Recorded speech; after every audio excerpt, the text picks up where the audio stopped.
中共及其党魁习近平新年伊始就祸事连连，3个月内连续3场国际官司。1月下旬，菲律宾表示将就中共在南海对海洋环境造成的破坏，对中共提起国际诉讼。黄历跨年间，美国密苏里州就 COVID-19 大流行期间，中共恶意掩盖和传播等对当地造成的伤害，将其告上联邦法庭。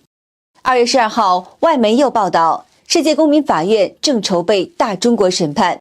计划2025年4月在海牙开庭，审理习近平及其可能扩展至中共高层官员的系列罪行，以追究其责任。据美国之前报道，世界公民法院于7月8号到12号在海牙开设特别中国法庭，审理了针对中共党魁习近平的指控，其中包括习近平对台湾人民自决权的侵犯和对台湾及其邻国的侵略行为，尤其是习近平在西藏与新疆犯下的反人类罪行和种族灭绝罪。出庭作证人士有希望流亡政府官员格桑多吉、南蒙古人权活动家恩赫巴图、陶格楚格、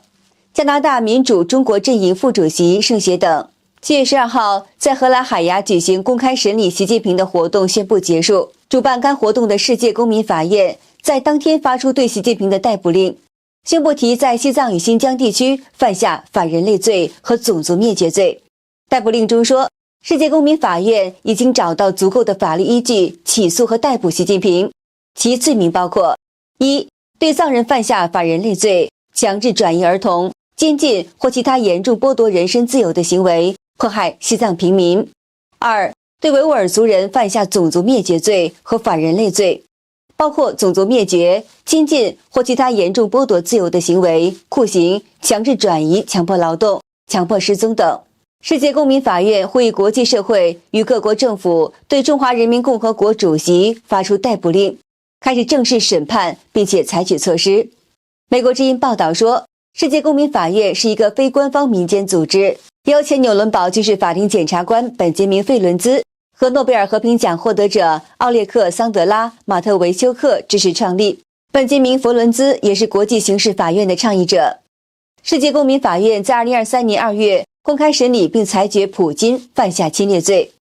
1个月以后，国际刑事法院对普京发出逮捕令，这是首次针对联合国安全理事会常任理事国领袖发出逮捕令。这就意味着国际刑事法院124个缔约国都有法律依据逮捕普京。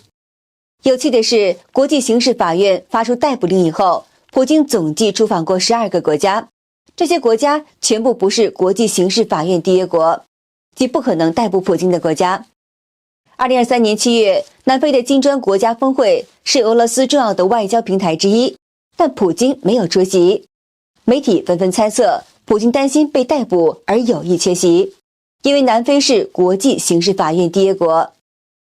报道还指出，参加本次审判习近平活动的法官、检察官与律师都是国际法律界的知名人士。主审法官斯蒂芬· J 拉普曾担任美国全球刑事司法特使，是紫杉特别法院首席检察官。法官扎克·亚库布为前南非宪法法院法官。法官巴瓦尼·丰塞卡是斯里兰卡著名宪法和人权律师。另外，2名检控官乔纳森·里斯和莱马软辩护律师丹尼尔·阿尔沙克和史蒂文·凯利赫等都是国际的著名律师。主审法官斯蒂芬· J 拉普曾在狮子山特别法庭作为主控检察官，参与审判前赖比瑞亚总统泰勒。泰勒最终被判刑50年。拉普法官对美国之音说，习近平与泰勒犯下罪行是不同的，泰勒犯下战争罪，习近平则犯下反人类罪。他指出，相比较泰勒，习近平是一个罪行更大的案件。泰勒案子涉及数万受害人，习近平则涉及数百万受害人，特别是在西藏和新疆地区。拉普法官说，今天我们发现，对于习近平有足够的证据指控他在西藏与新疆犯下11种种族灭绝罪和反人类罪。那么至于能否最终逮捕习近平，我们希望公民法院所做的这些能引起人们的思考。还有其他方式可以由一组国家建立法院，从而有可能达到这一目的。我们希望这能激发人们的努力。乌克兰律师克里斯蒂安·库拉赫认为，世界公民法院审判习近平是有意义的，他至少表明了国际社会在这个问题上的立场。如果习近平将来被国际刑事法院判有多项罪行，那些必须遵守国际法庭裁决的国家就有理由在其领土上逮捕他。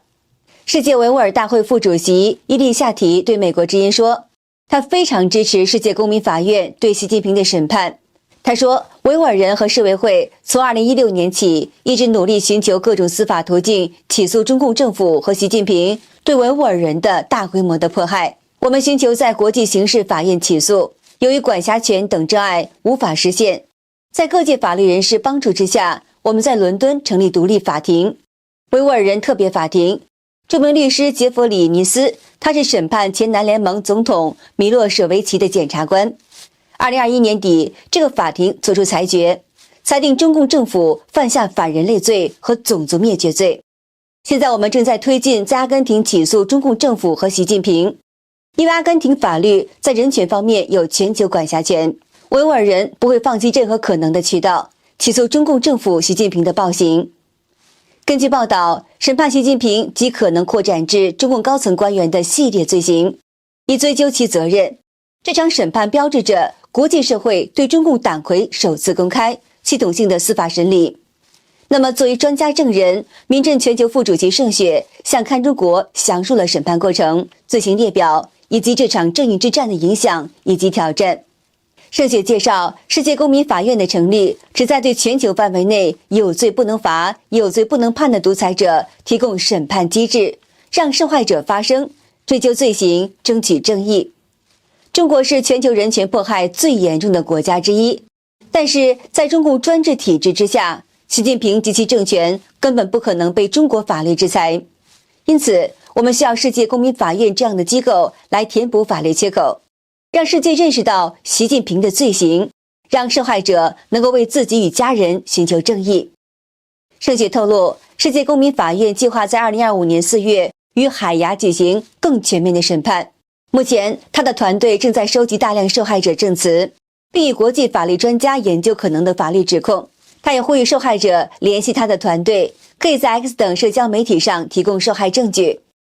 审判可能包括以下2种指控：一、根据罗马规约的刑事指控，种族灭绝罪，罗马规约第6条，包括对维吾尔人、西藏人、南蒙古人、宗教少数群体的系统性迫害；反人类罪，罗马规约第7条，包括大规模强制失踪、酷刑、奴役、政治镇压、非法监禁等罪行。2、侵犯中国已签署的国际人权条约，禁止酷刑和其他残忍、不人道或有辱人格的待遇或处罚公约。中共政府普遍使用酷刑，特别是对政治意见人士、法轮功修炼者、新疆维吾尔人。保护所有人免遭强迫失踪国际公约。中共对意见人士、记者、维权律师及少数民族成员进行强制失踪，消除一切形式种族歧视国际公约。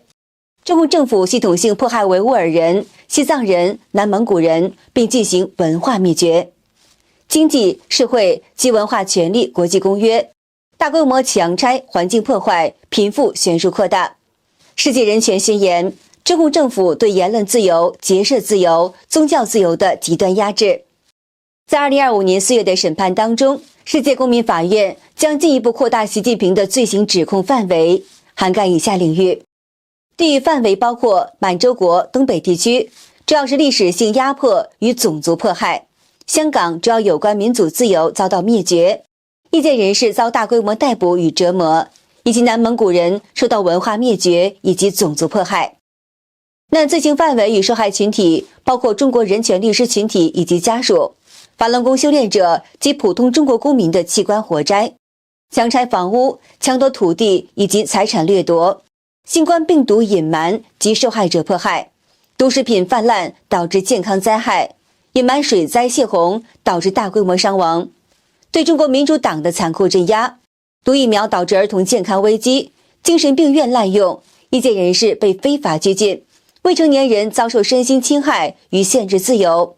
被剥夺受教育权的学童、对基督教与天主教信仰群体的系统性迫害、对佛教徒的文化与信仰的压制、对全能神教与小型宗教派别的残酷打压、跨国绑架与镇压海外意见人士，以及铁链女事件与中国拐卖妇女的性奴役问题等。社学表示，世界公民法院的审判标志着全球司法体系首次针对中国领导人的正式法律行动。这场审判的意义不仅是揭露真相，更是为了未来的中国铺路。我们不能让这些罪行被遗忘，正义可能会迟到，但绝不会缺席。他说，随着2025年4月的全面审判逐步筹备，世界各国人权组织、国际法律界以及受害者群体都在密切关注这一历史性的时刻。这场审判将成为全球反抗集权暴政的重要里程碑，也将为习近平的罪行提供法律追责的基础，让历史记住中共的残暴与人民的抗争。好的，以上是今天的全部内容，感谢您的关注，我们下期见。